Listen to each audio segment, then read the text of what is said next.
So, Hitchcock, did you see the Emoji Movie trailer? I am so hyped. It's like it's already exceeded my expectations.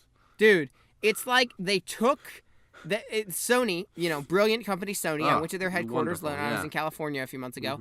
Brilliant company. Sony probably, I think what they did was they looked at the original ideas in Inside Out, in Wreck-It Ralph, and in the Lego Movie, and they said, hey, what would it be like if we made those unoriginal? Yeah. And then they were like, boom, pitch for the Emoji Movie, baby. We've got it. There it is. There we go. Check it out.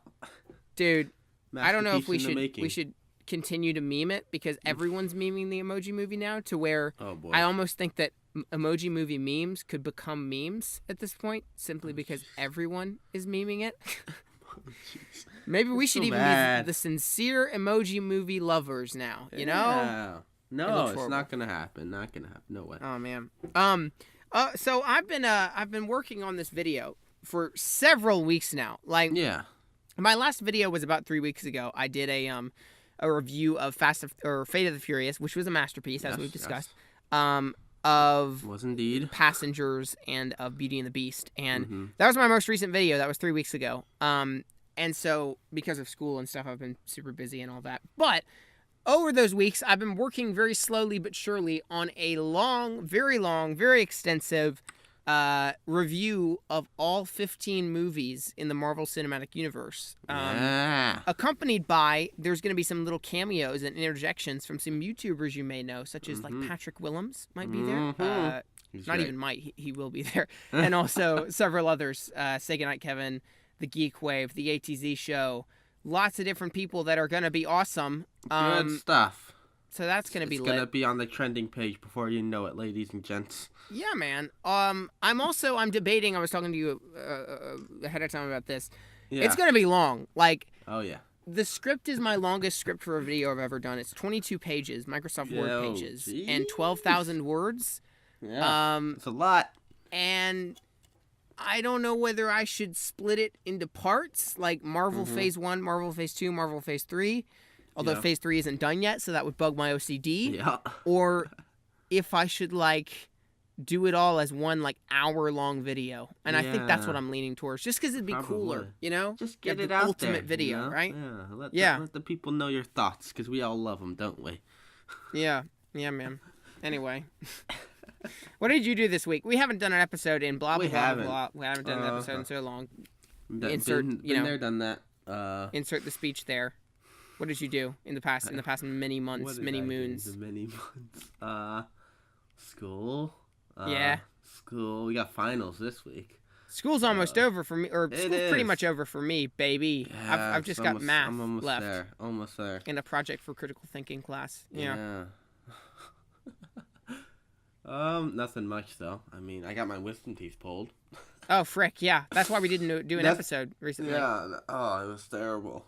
Terrible. Oh, I turned 17. That was a thing. That's big. That's a little bit big, you know. I mean, that is a little bit big. I'm gonna get my license next month. Are you? When I could have gotten it a year ago. Yeah. Yeah. That's nice. What else? I'm working on this short film, Long Box Breakup, which will be on my channel sometime in the fall when it's done edited and once we've entered it into some film festivals and stuff. Apparently, some film festivals require, if you want to enter, you can't have put your video up onto the internet beforehand. Okay. So I'm not going to be putting it up until after I've entered all these contests and stuff. I see. So I don't know how that works, but okay. And then I'm doing some reshoots on that film this Friday, which should be fun. We're going to be filming in a comic book store. And I had to call the store and be like, hey, can we have permission to film in your store on Friday? It's going to be real low key. We're just students. We're just blah, blah, blah. You know? Yeah. And I was so nervous to do it. I was like, dude, this is going to suck. They're going to say no. They're going to say I need insurance. They're all this stuff. And then the guy was just like, no, it's cool. Yeah, sure. Nice. So I stressed myself out for nothing. It was fine. It's going to be great. Is it that comic book store we went to? No, it's Oxford Comics, which is kind of a famous comic book store here in Atlanta. So if you're an Atlantan and you want to go see this massive production film, come see this massive production at Oxford Comics on Friday morning, you can. Although, bearing in mind, this episode will be out on Saturday morning after the shoot has already happened, so you would probably need a time machine to do so. Yeah. Just a Who little knows? complication. Maybe they got it though. So yeah. There's been a good amount of news in the recent hasn't there? weeks-ish. What? What? What? Oh, you said hasn't there. Yeah, hasn't there just. Yeah, hasn't there just. Our classic Blockbusted phrase. Did you see the new War for the Planet of the Apes trailer? I did. I watched it. I only watched it once. I mean, it was nothing mind blowing. Nothing whole. I mean, we got a few new shots, and I guess a few shots did give away a little bit of stuff that I would have liked. I purposely didn't watch it. Yeah. I feel like I've seen simultaneously not much of the movie and simultaneously too much. It's kind of weird. Yeah. I mean, it was fine. A few new shots. I'm still really hyped for it. Yeah. I want to know when tickets for that go on sale. I've got tickets to Wonder Woman. I need tickets to everything else because Wonder Woman can't be the only thing I have tickets to. God. Yeah. Seriously. That movie's gonna be fine. That's gonna be fine. Did you hear about the NASCAR Wonder Woman car that crashed and burned in a race? No. There was a NASCAR race, and the Wonder Woman sponsored race car that was like the Wonder Woman themed car. It crashed and burned and like exploded and whatever. Oh boy. So that's great. I feel like that's a bad omen, if you will. A little foreshadowing right there of what is to come. Also, the Wonder Woman, the reviews, there have been some reactions on Twitter, and they're mostly positive. But their review embargo, which means like lots of critics have seen the movie already, but they're not allowed to post their reviews until this date. Yeah. Their review embargo is the day before the movie comes out. Boy. So come on, I don't know. Cheap. Yeah. Come on. Man. I mean, Star Wars did something similar. Their review embargo was like a week before it came out, but that's still enough time for you to find out if it's bad or good. Yeah. That's weird. Have you been hearing all the freaking all the controversy and rumors and drama around the Flash movie? I have. It's insane, honestly. Like every time I go on Twitter, it's like, look, this guy's in the running. No, this guy dropped out. No, he's back. Yeah. You know. I think some of these sites are just just throwing out names. They're like, this guy's probably in the running. I mean, why not? Why wouldn't they ask him? You know? Yeah. So. It's insane. I mean, so far this movie seems a bit screwed up. It really does. I mean, it was supposed to come out next year, and they were still planning on that over all these months that they've still been don't have a director. Problem. Right. They still don't even have a director or even barely a script or anything, you know? And they're like, it's coming out next year. But now I think they have finally moved the date because they're like, oh, yeah, there's literally no way we can do this. There's no time. What have we done? How hard could this be?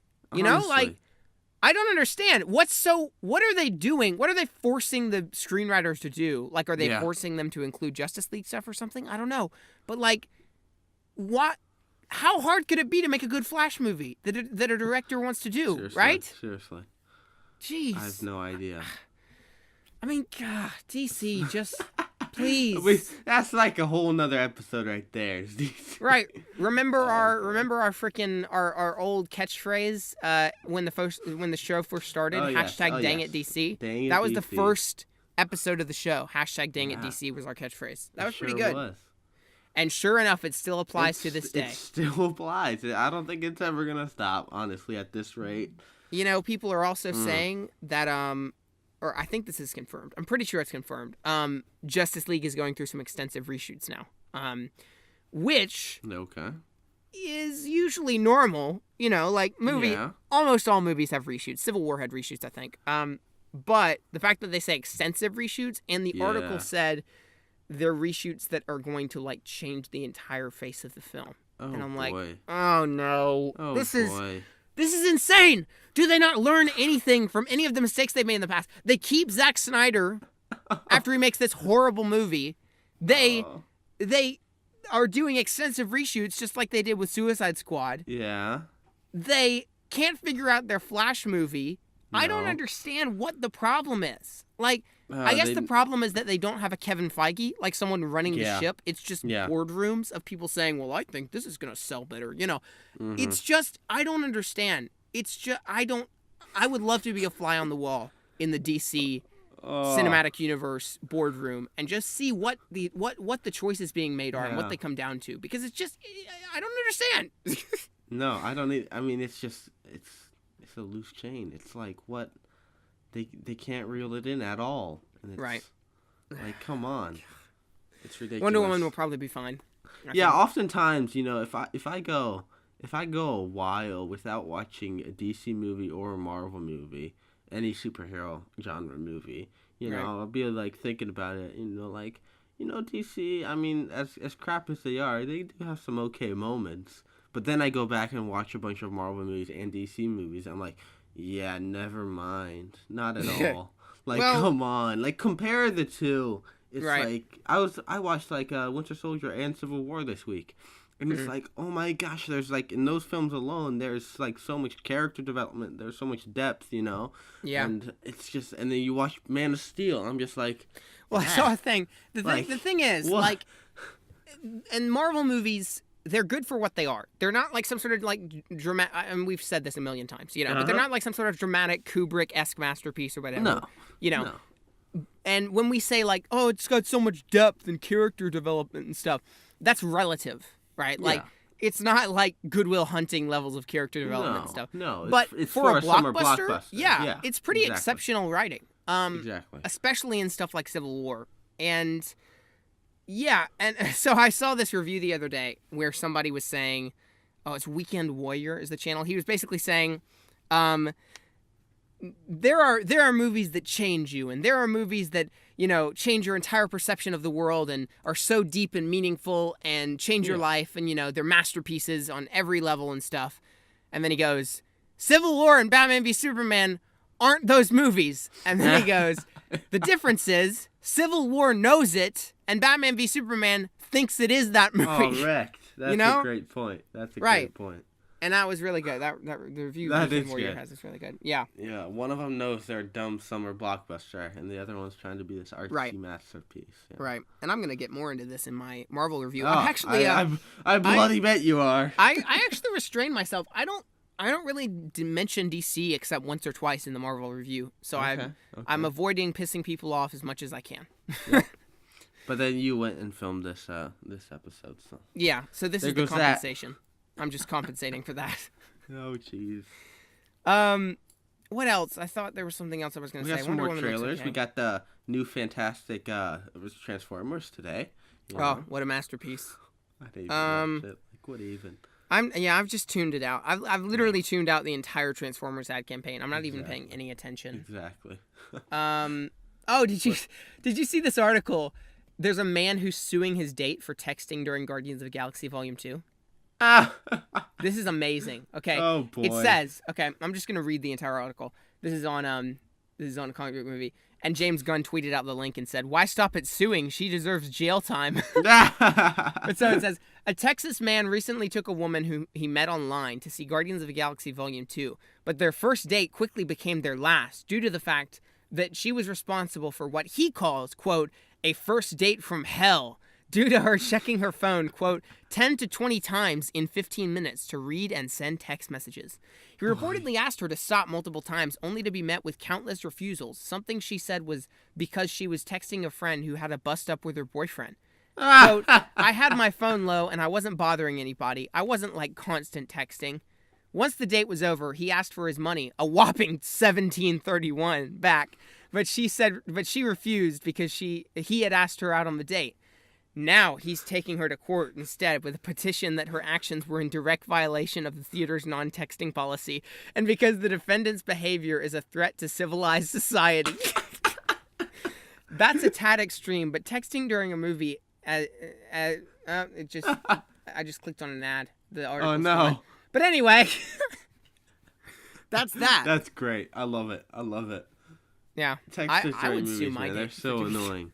So annoying. It's so good. A threat to civilized society. I love that. I love that he said that completely straight face. That's amazing. It's true. It's true though. Anyway, did you see the Daphne Keane audition tape for Logan? Oh man, you sent me that, didn't you? Yeah. Yes, dude. Like incredible. Wow. Like, and they said that amazing. They said that the scene where she, you know, goes berserk on Logan in Spanish and stuff was completely improv on her Yeah, part. that's her. That's amazing. Her mixing English and Spanish or whatever. And the best part is that in that scene, in that audition tape, she's doing a better job at acting than Hugh Jackman is. Yeah, it's like amazing. He's great in the actual scene, but in that audition tape, he's not very good. She's great. Yeah. It's kind of crazy. It's phenomenal. Like, but yeah, she was such a great cast, and I want to go watch it again so bad. It was making me very reminiscent of the audition tape for Elliot in E.T., which is incredible. There's an audition tape for him, and where they finally found the kid, and Spielberg's watching and all that, and they told him, you know, they didn't tell that he didn't read the script. He just read the one scene, and they told him basically, you've been friends with this alien for a while, and now the government's trying to take him away. And he just went for it. And it makes me cry every single time you watch this audition tape, where he's just like, you know, does the whole scene where he's like, no, you can't take him, you know, and just starts crying. And it's amazing. And then he finishes the scene, and they pan over to Spielberg, and he's like, kid, you got the part. Oh, nice. So it's real good. Yeah, it's amazing. Good. Like, when you get...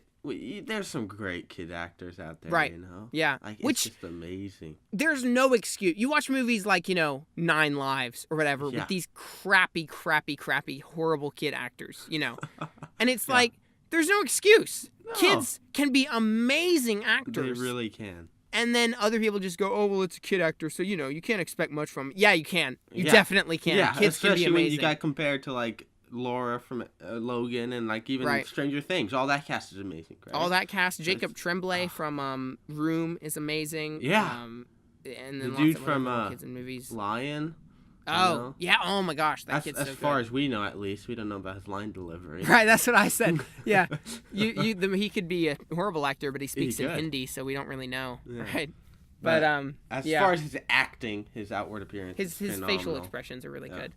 Did you I'm really excited for this Logan Blu-ray as well. That was what that bonus feature was on. The noir version released yesterday on digital copy or whatever. Did you watch that? Did you watch that video I sent you about black and white and white? I did. How it brings stuff to movies. It's real good. That was very, very, very cool. Just the idea of like the contrast between the black and the white, and this sort of this new depth that it brings to movies by simplifying them. You know, I haven't watched a whole lot of. I mean, I can probably count on one hand the amount of black and white films I've watched, honestly. You know, that video made me want to go watch more, you know. I've been seeing a lot more recently. I've been doing some catching up. But, I saw a tweet online where they said, Logan Noir is coming black and white, whatever. And a tweet said, why don't I just, like, take the contrast on my TV and turn it down so it's in black and white or whatever. Oh, boy. But that's not how it works. Like, oh, boy. The movie... They didn't just take all the colors out. They recolor graded the movie to you gotta add black the and dark, white and stuff. Yeah, Right. Exactly. So that's what makes it. My friend at church, I was like, they're releasing Logan in black and white. I'm like, isn't that so cool? Because I think that's like so cool. It's one of those movies that totally works. You know, they did it with Mad Max. Right. And I'm just like, it works, you know? And he's like, I can just put a gray filter over my phone. Like, what's... Like, I'm like, what? No, that's not... Right. Jeez. It's just, People don't understand what black and white can do. Yeah. Know? I'm going to get the Walmart edition. It comes with a free poster, so hey. And also... It comes with the black. I was surprised. I thought they would release the black and white on a separate disc. And you have to pay extra to buy that or whatever. But no, it just comes on the normal disc. So I'm really excited, and I'm gonna watch all the bonus material and stuff. If I may show my family the movie, right? Mm-hmm. And it's so violent, you know. My mom will probably despise it, but maybe I'll show it to them in black and white. I feel like it might be less brutal if you watch it in black and white. Maybe I don't know. So we'll see about that. It definitely will for like that first time. I mean, minor spoiler for Logan, but that first time he fights X-24 outside the house. Right. I mean that is a dark scene. So I wonder how that'll translate over to black and white. Well, people say that nighttime scenes look best in black and white and daytime scenes look worst. Actually, okay. And I saw some people saying that about the movie, which is probably relevant. That I guess the movie has a lot of daytime in it. And that maybe it's not best suited for black and white. That the night stuff is gonna be what looks best. Okay. But yeah, I'm curious to see. I think that'll be what I watch first when I get the movie. Good stuff. There's been a lot of X-Men news this week, actually. Like, Has there? a lot. Have you heard about the whole New Mutants casting and all that? Not the casting, no. So they're doing this. I heard Michael Fassbender wasn't coming back for Magneto. Oh, right. Yeah. So there's That's it. 2 X-Men movies in the works right now, plus the TV show The Gifted, which just got a trailer. So that's kind of cool, I think. I hope. Yeah. The effects look pretty okay, but I'm Pretty just glad they're dope. doing some superpowers on TV, and I'm hoping that it will reference the X-Men universe more and not be too detached or whatever, you know? That'll be cool. But so the 2 movies in development are New Mutants, which apparently won't have Magneto in it, and I think they said won't have Charles in it. I don't know. Oh, so no. It ain't gonna feel like an X-Men. maybe it's in the future or something. Okay. Maybe. Weird. Or it's just disconnected somehow. But then Dark Phoenix, which has Classic it's story. the whole Jean Grey thing where they're doing Dark Phoenix again and all that. That's gonna have Charles and Magneto, I think. Okay. So Good stuff. yeah, both are pretty exciting, and they cast 2 new roles in New Mutants. Okay. Anya Taylor-Joy was the main girl starring in Split, and she was very good in that. So she's playing. I don't remember who she's playing. I'm scrolling through stuff here. Here we go. She is so there's a Game of Thrones actress named Macy Williams who's playing Wolfsbane. I don't know much about that character. No. And then Anya Taylor-Joy is playing. I don't remember. I can't find the article. I know that she's playing someone who I knew the name of. So at least there's that. Okay. Okay, here we Good go. stuff. So it's Maisie Williams as Wolfsbane and Anya Taylor-Joy as Magic, like with a K. Magic. Okay. Oh yes. Okay, I know. I've seen her in the comics and stuff. She's pretty cool. So that's gonna be interesting. I think I'm very excited to see some New Mutants, if you will. I love when they make a good X-Men movie like Days of Future Past, Logan, X2. Like if they can get it right, X-Men are just so fun. You know, they're so good. I love them so much. And that's what's funny is I love the X-Men universe and I love the movie series so much, even though half to 2/3 of it are bad. Yeah, you know. But that's just because when it's good, it's really good. Yeah. You know, for most of the stuff. So it kind of overrides it a little bit, and the characters are always great. So there's that. I just remember this show, The Gifted, which is in the X-Men universe, is being directed by Bryan Singer. So that's exciting. Oh yes. That's nice. Is that what is this show going to be on? It can be on Netflix or what? ABC. I think it's going to be on one of their. I think it's going to be on FX or one of these like side channels that's run by Fox or something like that. So that'll be interesting. Yeah. The Defenders also got a trailer recently. That looks good. Did I watch that? I don't know if you did. I think you didn't. No, I probably didn't. I've seen some of the photos. It looks pretty bloody cool. Yeah. So. Let's see. Any other news? Or we could get into the semi-topic for the week. What time are we at anyway? We're at 26 minutes. Okay. I think this episode's going to be slightly shorter than the others, but probably. We'll just see how it goes, won't we? Guardians is making a ton of money, as if you didn't know. As if you've been living under a hole. In a hole under a rock. Not under a hole.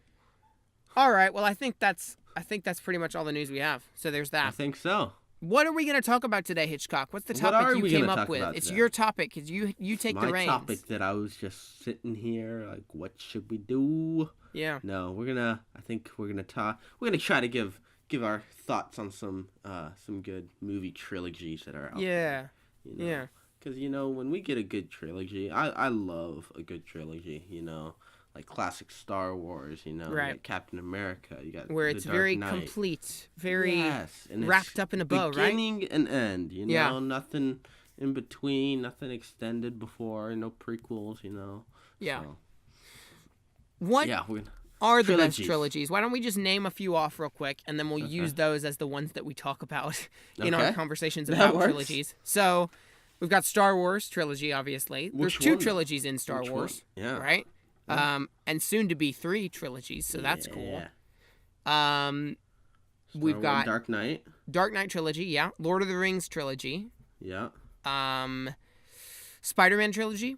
Spider-Man Yes. 1, 2, 3. Yeah.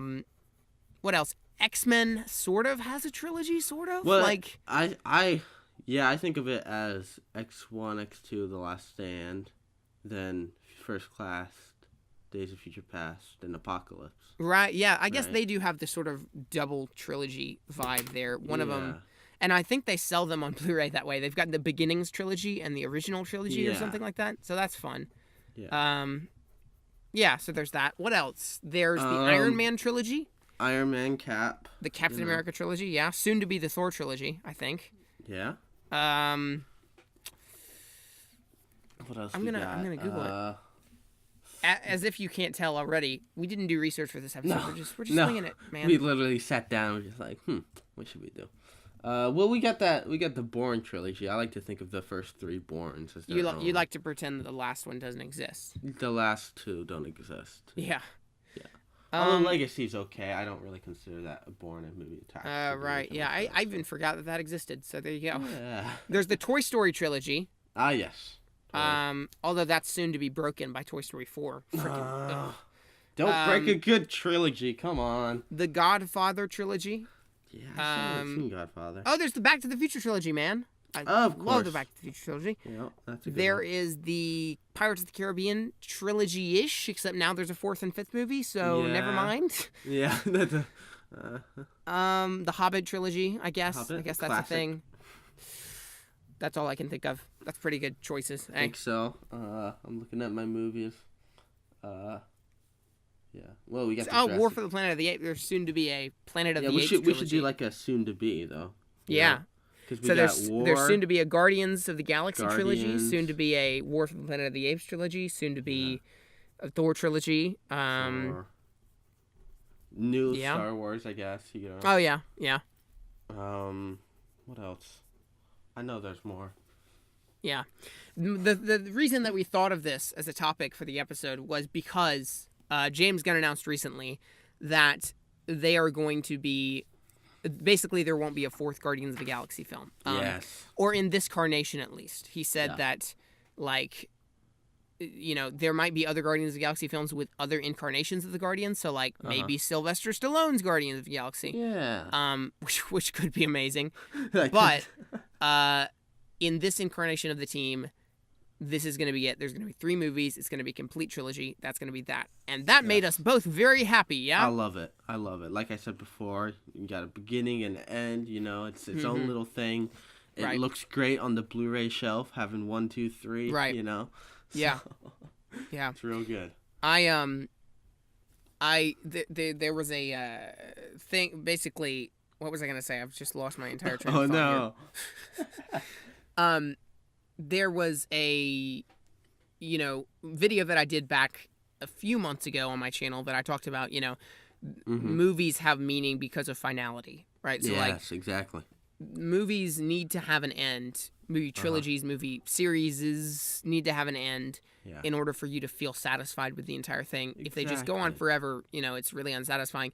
And obviously there are extensions to that. So like the Marvel Cinematic Universe may never, I mean, it will end at some point. The world, the sun will engulf the earth at some It'll point. explode. But the Marvel Cinematic Universe may go on for a long time, but here's hoping that the Avengers kind of get their end in Infinity War. This Yeah. current arc ends. Yeah. And similarly with something like Star Wars, right? Like, I do feel like they are doing a good job of having concise trilogies that have finality while still being able to extend beyond that, you know? So yeah, there are exceptions, but overall, I think things need to end to be able to have meaning and be able to make you satisfied. Exactly. So because of that, me and you were very, very happy that the Guardians of the Galaxy will have a satisfying ending. Let's I hope. love it. Yeah. I love it, especially after Guardians 2, because that was great, you know? Yeah. I know. We'll probably compare all these. Maybe that's what we should do. We should all stack them up against the original Star Wars trilogy, because you got New Hope, Empire, and the Return. Oh, I just blanked. Oh, there's Return of there's the Kung Fu Panda trilogy. I just thought of that. There is. And there's always you gotta determine, is it The Empire Strikes Back of the series? You know? Is it The Empire Strikes Back of the series? Yeah. It's the best one, the middle one usually. You know. I think the reason that we are so excited about this, half of the reason is simply because we really want to buy an entire trilogy on a box set. And be like, yeah, man, we've got the whole trilogy in the palm of our hands, right? Yeah, the worst is when you buy a trilogy pack, but then they make another movie. More. And so it's like, right. There's a box with my movies, but then there's one more. They have a Fast and Furious box set right now, which I would buy, and it's cool. It even had the thing that like satisfies my OCD is that it's this booklet, and in the back it's got a slot where you can put the Fate of the Furious disc, and I'm like, yes, satisfying. But what happens when they make 9 and 10? Yeah. And then I have to buy a whole new box set and all this crap. It bugs my OCD, So there's that. But what do you think makes a good trilogy, Hitchcock? What do you think? Well, I love seeing a good character arc throughout, a good, the main character starts out this way ends, that's good through like every movie needs to have that, but I think with a trilogy they have the opportunity of making it longer, more depth to it, and more fulfilling, and have an end, have him be final. Well, and I think it's I think there's something to be said about having each movie be self-contained and like be its own adventure, but also having an arc throughout the entire series. So like Harry Potter does a good job of that. Each Harry Potter book is fairly self-contained for the most part, except maybe 6 and 7 kind of bleed into each other. But like especially the first few books and movies, they're self-contained sort of adventures. They're one adventure that happens over one school year, But yet there's also this entire arc and trajectory that's happening in this grander story throughout kind of all 8 movies. The background of the first few, but then comes full circle in the end, And I feel like Star Wars does a good job of that as well. Each movie is kind of its own adventure, but also it's a bigger story of defeating the Empire by the end. It's a small adventure, part of a bigger adventure, Yeah, you know what I mean? It fits, It's like a little puzzle. You put the pieces together. Yeah, I think that's good. Definitely about a good trilogy. What else? There's often a Return of the Jedi of a trilogy, which is the third and final film, which isn't as good as the other 2 films. And introduces something that is played for laughs or is there to sell toys, such as Ewoks, And Return of the Jedi is a perfectly fine movie. It's just not great. About it. Yeah. And it does have amazing scenes like the Luke Vader fight at the end and all that is great. But like that said, I think there have been lots of trilogies that have sort of a Return of a Jedi of the series. Kung Fu Panda 3 is totally the Return of a Jedi of the series. And also, I think Dark Knight Rises is a little bit of that, and Dark Knight definitely follows that trajectory. Dark Knight is the best one. It's totally the Empire Strikes Back of it. Oh, yes, definitely. And then Rises is fine, but it's just not as good as the previous 2, Yeah. I agree. Do you think that applies to Lord of the Rings? Which one is your favorite Lord of the Rings movie, anyway? Dude, this is hard. Favorite Lord of the Rings. See, that's the problem. They all bleed together in one story. Right, yeah. They're all very, very connected. They're not self-contained adventures. They're very much one grand story. Yeah, you can't watch Return of the King without seeing The Fellowship or Two Towers, So I think it's really hard to compare same with the Hobbit trilogy, it's hard to compare these 2 trilogies to like other trilogies because they're not distinct movies. They're one big movie basically. So I think, my favorite one is probably Return of the King, I think. Yeah. I've always liked that one. Two Towers comes really close though. I think Two Towers is the best. And I think there's something we should talk about, like why I want to talk about why it is that oftentimes the middle movie is the best one in these series. Kung Fu Panda 2 is the best in the Kung Fu Panda trilogy.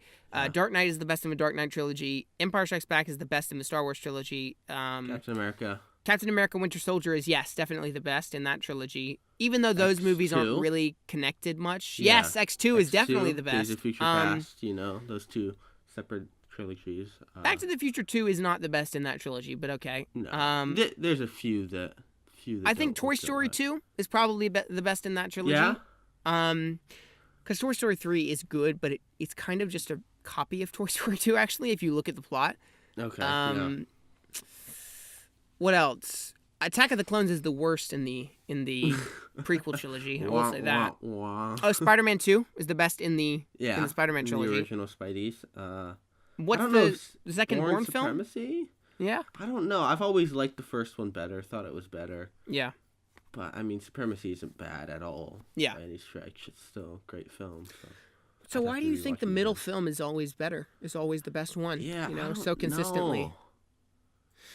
I think maybe what it is you know, the first movie they have to flesh out these characters. The first movie is, for lack of a better word, an origin story in pretty much all trilogies. You know, they have to establish the world, establish the characters, all that. You know, and that gets boring. You know, it gets boring. It's not very rewatchable oftentimes, and you have to do a lot of exposition. But by the second movie, you know the characters, you love the characters, and so they feel free to take them in new directions, and they have they just have more time to do stuff. You know, because they don't have to explain things all over again. Exactly. And so I think that's what makes the second film great, is because many times they don't. I think what makes the second film in many of these trilogies great is that it's the one in between film that doesn't have big ambitions. So like, you know, the first film has this in any trilogy. The first film has a task of it has to establish the world and establish the characters and make it good and make people want to see a sequel.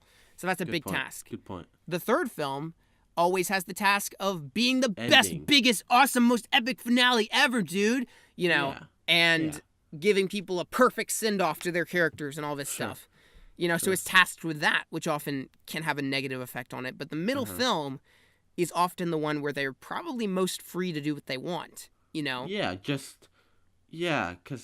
they just have time to develop the character, you know, which I love. Yeah. And, I think that's a really good point, because, like, take the Batman trilogy, for instance. You got Batman Begins, which is, I still really like Batman Begins a lot. But that whole, like, the first half of him training with Ra's al Ghul and having flashbacks to his home, that does get really old really quick. Yeah, sometimes. You know? Yeah. And so it's like that's not very rewatchable. And then Dark Knight, it has to end. You know, you got Bane, you got the way Batman goes out, and Dark Knight is so good because you know the character, you know who he is, and you can focus on him. You know, and what's going on.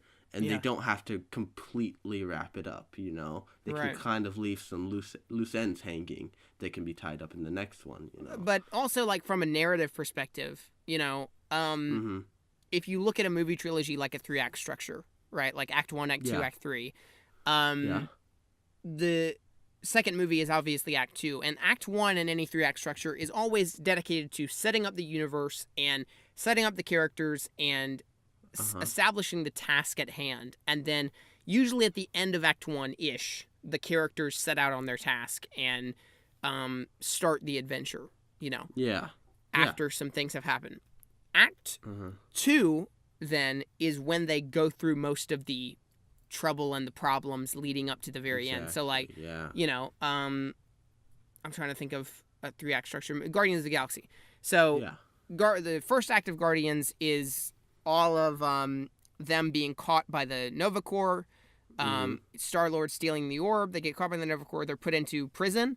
And then Act 1, I would say, ends when they escape the prison. And that's when their sort of adventure begins as a team. Then Act 2 is mostly they are traveling to the Celestial whatever, and then meeting with the Collector, and then there's the whole fight that they have in the bar. Peter kind of falls in love with Gamora on the, you know, balcony or whatever, and then the gem is taken. It explodes the whole thing. They don't know what to do, and then Ronan comes and kicks their butts. You know, Peter sacrifices himself, saves Gamora, and now they're captured by the Ravagers. So Act 2, I would say, in that movie ends when they change their tactics and they decide to work with the Ravagers to save to save Xandar. Act 2, I would say, ends after the 12% of a plan scene, probably, or maybe just before that. Yeah. Because usually Act 2 ends when characters, or Act 3 starts when characters realize that they have to change their tactics and turn around. So, like, in Mad Max Fury Road, it's a very, very obvious thing. Act 2 ends, they've been trying to get to this place called what was it called? I don't know. But it's like this promised land place, basically, where all their troubles would be free and stuff.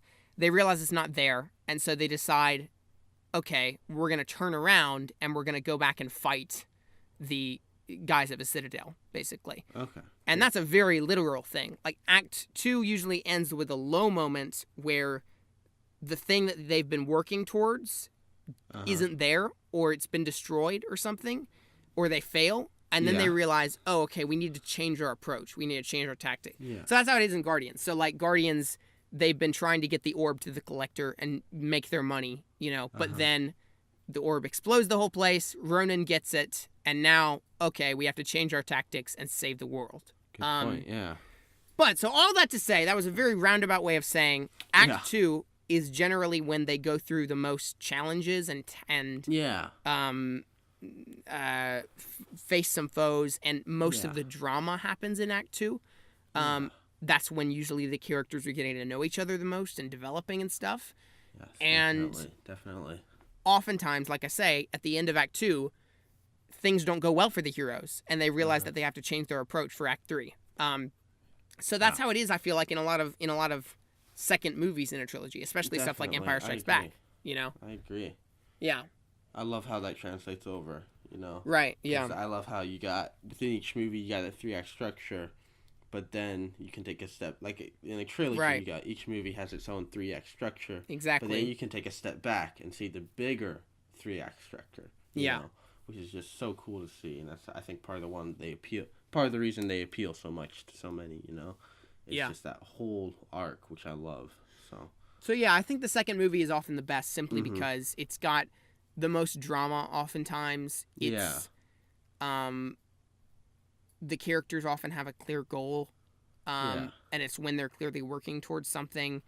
And, yeah, I still can't put my finger completely on it, but I think that's part of why Act 2 is often the best. Like in The Dark Knight, he's, he wants to be Batman, he wants to save Gotham, but then over the period of The Dark Knight, he realized that some people don't like what he's doing, like Harvey Dent, they think he's a criminal or whatever. Batman, that's what they think, and then in the end he realizes, I'm forgetting on the line, but there's that famous line where he says, well, he's like, I'll be whatever Gotham needs me to be, and they need Harvey to stay the hero, and him to be the villain, so he chooses to become the villain, basically, which is great. Well, and that whole change. Often the second act, usually in a sequel, the second act, because usually the first movie ends with a happy ending, generally. Yeah. And it's like the heroes have finally found their purpose and stuff. So the second movie often starts with the heroes saying, things are just going swell for me, I'm just saving the world, Dark Knight, I'm Batman, and I'm just Batmaning about, Empire Strikes Back, Luke's part of the rebellion, baby, and Han and Leia are there, we're all friends, blah, blah, blah, but there's some undercurrents, maybe things aren't perfect like they were at the end of the movie, Han and Leia are fighting, there's some drama, the rebellion isn't doing too well, the Empire's crushing them, and that's when, in Act 2, oftentimes, in a second movie, then that happy ending, which lasted a little bit into the first act of the second movie, is kind of crushed by the villains coming back for a second round or something, like with the AT-ATs or whatever, and that kind of kicks the plot into high gear for the second movie. That's good. So there's that. It's pretty interesting. It is. I love it. What time are we at here? We're at 47 minutes. 47? Okay. So I feel like we gave this a good shot. It wasn't a super long conversation, but we had a good little shot, didn't we? Let's end it with, what would your favorite trilogy be? Favorite trilogy? Out of all the ones we've discussed Star Wars, Dark Knight, Lord of the Rings, Spider-Man, Um, X-Men, Iron Man, Cap, Bourne, Toy Story, Godfather, Hobbit. well, see, it's funny because some of these trilogies have like some of my favorite movies in them, but Exactly, as yeah. entire trilogies, they're not the greatest. So like, Back to the Future. Back to the Future is my favorite movie, you know, Yeah. but the third movie in that trilogy is only fine. The second movie is pretty good, still not great, not as good as the first one. Same with Kung Fu Panda. I love the second movie of Kung Fu Panda, but the third one is pretty sucky, and the first one's just okay. Yeah, so as an entire trilogy, like a complete thing, Yes. what would yours be? Jesus. I don't know. It's maybe Bourne, the original Bourne. I feel like when I watch those are all really. I mean, I enjoy all three of them so much. I think they're all really solid, you know. Yeah. So I think maybe the Bourne or even maybe Captain America. See, yeah, know? like I love Captain America. I love that trilogy. I love all three movies in that Captain America trilogy. I like First Avenger quite a bit. It's not perfect, but I like it quite a bit. Winter Soldier is amazing, and Civil War is really good too. Yeah. But those movies don't connect very well, and they don't mesh very well. Yeah. Like the first Avenger is totally different from Winter Soldier, Oh, so and Winter different, Soldier so is pretty different from Civil War also. Yeah. And then like same goes for Iron Man. Iron Man 1 and 2 connect really well. That's a good kind of, they flow into each other well. But then Iron Man 3 is totally different from the first two movies. It's just this buddy cop comedy, which I like I like Iron Man 3, but it just doesn't work in the trilogy from that standpoint, you know. Yeah. I might have to say Lord of the Rings, probably. Yeah. I think it's the most, as a trilogy, you know, like there are movies in these trilogies that I like better than the movies in Lord of the Rings, like, you know. But as one trilogy and as a complete thing, I say Lord of the Rings is the best in terms of flowing. So, yeah. Good stuff. Good stuff. Yeah. All right. Well, we should wrap this up. Have you been watching anything this week, Hitchcock? What have I? What are we watching? Pick of the week? No, not really. I mean, I got my wisdom teeth pulled, so I. You watched The Prestige. I did. Oh yes, I forgot about that. We haven't even talked about that, have we? Dude, Prestige. I've never seen it before. Christopher Nolan. As you know, I love Christopher Nolan, his stuff, and it was, like, the more I think about it over this week, it was really good. You know, like it's just it has some great twists, you know, and the whole overarching theme of it is great. You know. Yeah. It's if you haven't known, it's about, I don't even want to try to describe it just because it's so good. I don't want you to try to I want you to figure it out for yourself. It's the only Nolan film I have not seen, so I need to watch it. And you need to watch Memento. Really good. You definitely need to give it a watch. It has some great twists, and Hugh Jackman and Christian Bale, they're both great in it. You know. Yeah. And it's just one of those. It's like, wow, that was a lot to take in. You know. So I love it. Christopher Nolan, he always does that. So highly recommend it. I've watched some stuff recently. I watched that movie The Founder, which came out semi-recently. Mickey D's. Yeah, it was. People have been saying like it's so generic and bland, and it's true. It's not extremely exceptional, although the cinematography is very good. I'll give it that. Yeah. But I liked it quite a bit, actually. I gave it a 3.5-star review, but then I changed my actual rating to 4 stars. Okay. But yeah, I thought it was a really interesting exploration of the story of McDonald's. It's really trying to be The Social Network, the movie is. It's like, this is a cautionary tale of what can happen when you get too egotistical about the company you're running and this guy's descent into madness and stuff, you know. Sure. And it is kind of mimicking The Social Network a little bit, just trying to capture that, and it's nowhere near as good. But still, the story of how McDonald's came to be is fascinating. And I think that's just why I liked it so much, was just because the story was really, really interesting. And I didn't know any of it before. So it was a cool thing. And then I also watched La La Land again in a theater yesterday. I saw it again. Yeah. You've been watching too much Bobby Burns, Hitchcock. Yeah. You're getting too mad on La La Land. You need to love it. You're one of those Lala fans that just hates everyone who hates it. No, Gosh. yeah, it's fine. It's I saw it again in a theater, like I say, and I still really like it a lot. I think it's just a very magical film.